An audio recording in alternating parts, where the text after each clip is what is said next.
Study of transgenic traits in plant. ठीक है, तो case study of transgenic traits in plant यानी कि ट्रांसजेनिक पौधों का केस स्टडी क्या है। ठीक है, तो ट्रांसजेनिक पौधा होता क्या है। ठीक, तो जीन टेक्नोलॉजी द्वारा किसी भी जीव से अलग किए गए वांछित जीन को किसी भी प्लांट के स्पीसीज में ट्रांसफ़र किया जाता है, यानी कि ऐसा प्लांट जिनमें वांछित लक्षण के लिए डीएनए प्रेजेंट होता है वह आपका ट्रांसजेनिक पौधा कहलाता है। ठीक है, तो हम जानते हैं कि ट्रांसजेनिक पौधों में जीन का ही ट्रांसफ़र किया जाता है। ठीक, तो जीन के ट्रांसफ़र से ही क्या होता है, आपका प्लांट का फॉर्मेशन होता है।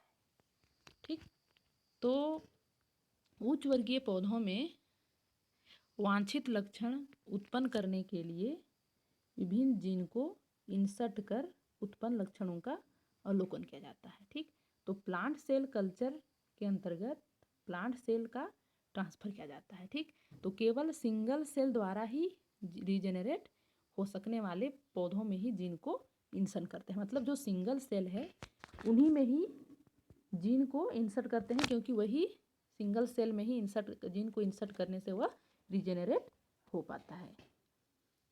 ठीक है, तो प्लांट के जो क्लोन हैं उनको पहचानना अपेक्षाकृत सरल है, क्योंकि जो डॉटर सेल होता है वो मदर सेल से ही क्या होता है, संलग्न या जुड़ा हुआ होता है। ठीक, अब देखते हैं ट्रांसजेनिक ट्रेट्स इन प्लांट। तो ट्रांसजेनिक ट्रेट्स पौधों का क्या क्या हो सकता है। ठीक, तो फर्स्ट है स्ट्रेस। स्ट्रेस यानी कि तनाव। ठीक, तो यह एक क्या है, इन्वायरमेंटल फैक्टर है जिसके कारण क्या होता है, प्लांट की जो ग्रोथ या फिर जो डेवलपमेंट होता है वो इफेक्ट होता है। ठीक, उसको हम स्ट्रेस कहेंगे। यदि प्लांट के कंजर्वेशन एरिया को हम क्या करते हैं, इस स्ट्रेस के थ्रू हम यदि काट देते हैं या जला देते हैं तो क्या होता है, 10 साल बाद ही क्या होता है, इस प्लांट के कंजर्वेशन एरिया में बड़ी संख्या में प्लांट स्पीसीज दिखाई देते हैं। ठीक, तत्काल हमें प्राप्त नहीं होता है। ठीक, अब जो स्ट्रेस है वह 2 टाइप के होते हैं, बायोटिक स्ट्रेस और एबायोटिक स्ट्रेस। तो बायोटिक स्ट्रेस यानी कि क्या होता है कि लिविंग ऑर्गेनिज्म के कारण उत्पन्न हुआ स्ट्रेस। ठीक, और एबायोटिक मतलब नॉन लिविंग ऑर्गेनिज्म के द्वारा किया गया स्ट्रेस को हम क्या कहेंगे, बायोटिक स्ट्रेस कहेंगे। ठीक है,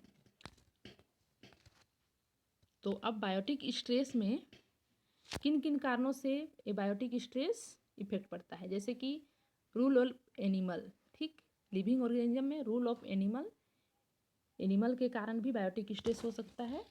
ठीक, तो रूल ऑफ एनिमल में क्या होता है कि जो डेड एनिमल हैं या फिर जो वाइल्ड एनिमल हैं इनके कारण क्या होता है, सोइल बंजर हो जाता है, यानी कि एनिमल के चरने फिरने से क्या होता है, सोइल कठोर हो जाता है।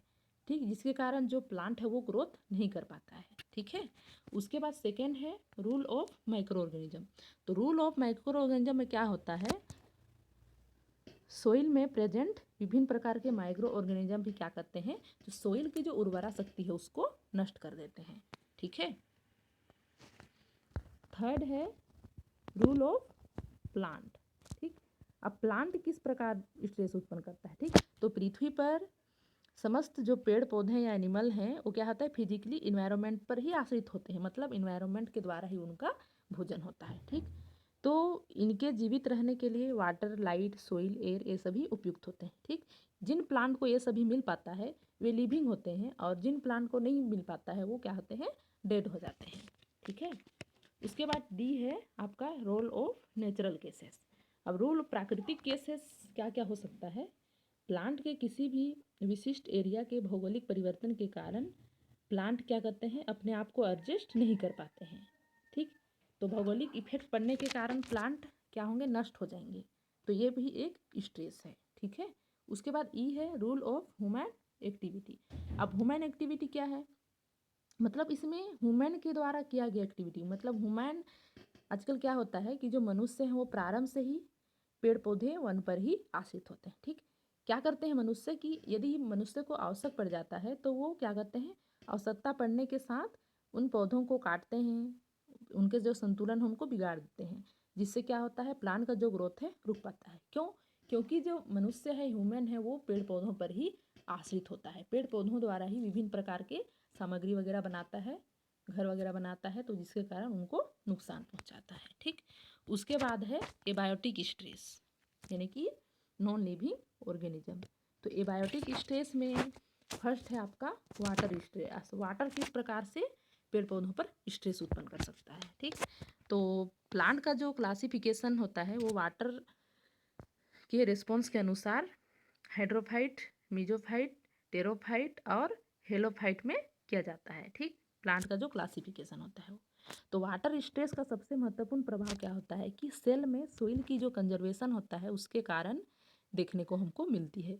तो सोइल उन एंजाइम को नष्ट करते हैं जो क्या करते हैं, मेटाबॉलिक एक्टिविटी को कंट्रोल करते हैं। ठीक, तो वाटर का बहुत ही अधिक मात्रा में हानि पहुंचाते हैं, जिस कारण उनके जो प्रोटोप्लास्ट है उसमें नेगेटिव वाटर पोटेंशियल उत्पन्न हो जाता है, जिससे क्या होता है, प्लांट की मृत्यु हो जाती है। ठीक, तो वाटर भी स्ट्रेस पहुंचाते हैं, तो वाटर का भी कुछ सीमित मात्रा में चाहिए होता है। उसके बाद है सोइल स्ट्रेस। अब मरुस्थलीय भूमि में आजकल देखते हैं, जहाँ सभी जानते हैं कि लवण की मात्रा अधिक होता है। ठीक है, तो यह भी एक स्ट्रेस फैक्टर है। ठीक, तो मरुस्थलीय भूमि में इसलिए क्या होते हैं कि जो पेड़ पौधा होता है वो उग नहीं पाता है। ठीक, तो मिट्टी में लवण के कारण क्या होता है, प्लांट में बहुत कम मात्रा में वृद्धि होती है। ठीक, लवण प्लांट के ग्रोथ के लिए हानि पहुंचाता है। ठीक है, उसके बाद हम सेकेंड है आपका टेम्परेचर स्ट्रेस। ठीक, तो टेम्परेचर स्ट्रेस क्या है, टेम्परेचर स्ट्रेस भी देखने को मिलता है। क्यों? क्योंकि जो प्लांट है वो रिस्पिरेशन के बाद भी क्या होते हैं,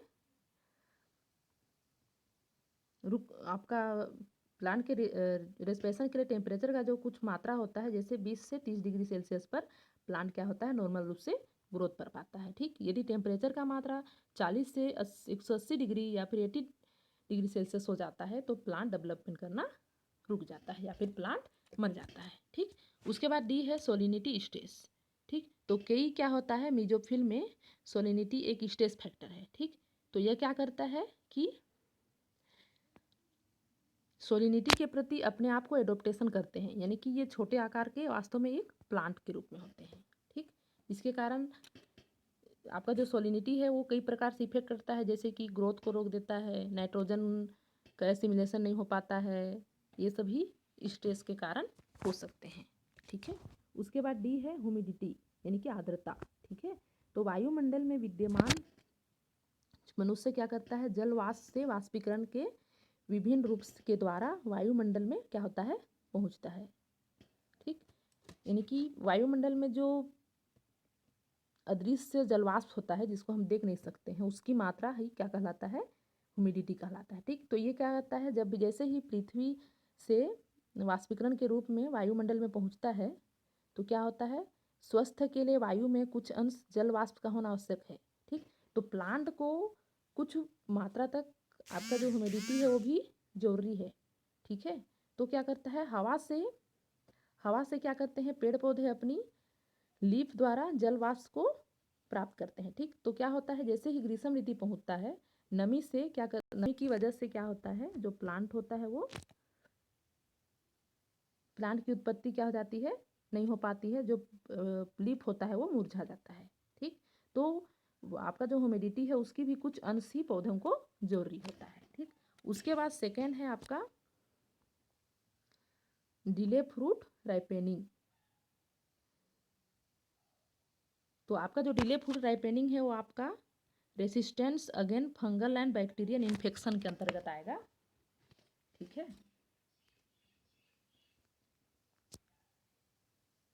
आपका जो डिले फ्रूट राइपेनिंग है ये फंगल, बैक्टीरिया इन्फेक्शन के अंतर्गत आएगा। ठीक, इन्फेक्शन के अंतर्गत आएगा। तो बैक्टीरिया या फंगल का इन्फेक्शन के थ्रू किस प्रकार से उसको हानि पहुंचाता है। ठीक, तो इसमें है डिले फ्रूट राइपेनिंग। ठीक है, तो डिले फ्रूट राइपेनिंग होता क्या है, मतलब जो फ्रूट है उसका परिपक्वन पर किस प्रकार स्ट्रेस उत्पन्न होता है, किस प्रकार बैक्टीरिया इन्फेक्शन करता है। ठीक है, तो राइपेनिंग क्या है, एक प्रोसेस है जिसमें फ्रूट पूरी तरह से मैच्योर होकर तैयार हो जाता है। ठीक, एक मैच्योर ओवरी जिसमें मेच्योर ओव्यूल एवं अन्य पार्ट होते हैं। यानी कि मेच्योर होने के बाद भी क्या, सॉरी, मतलब जो फ्रूट है वो पूर्ण रूप से मेच्योर हो जाता है, लेकिन क्या होता है, मेच्योर होने के बाद ही पर भी वो क्या होता है, गिर नहीं पाता है। तो ये भी एक क्या है, आपका एक ट्रांसजेनिक ट्रेस है जो फंगल और बैक्टीरिया के कारण इन्फेक्ट होता है। ठीक, उसके बाद है मेल स्टेरिलिटी। ठीक है, तो मेल स्टेरिलिटी होता क्या है, यानी कि नर का स्टेराइल होना। ठीक, तो जब किसी भी प्लांट के फ्लावर को या पोलन ग्रेन का फॉर्मेशन नहीं होता है तो उसमें क्या करते हैं, मेल स्टेरिलिटी का लक्षण पाया जाता है। ठीक, यानी कि मेल स्टेरिलिटी मतलब जो मेल वाला जो पार्ट होता है, जैसे कि पोलन ग्रेन, ये आपका मेल पार्ट है। ठीक, तो मेल अगर पोलन ग्रेन उस फ्लावर में फॉर्मेशन नहीं होता है तो समझ जाइए वो फ्लावर स्टेराइल है। ठीक है।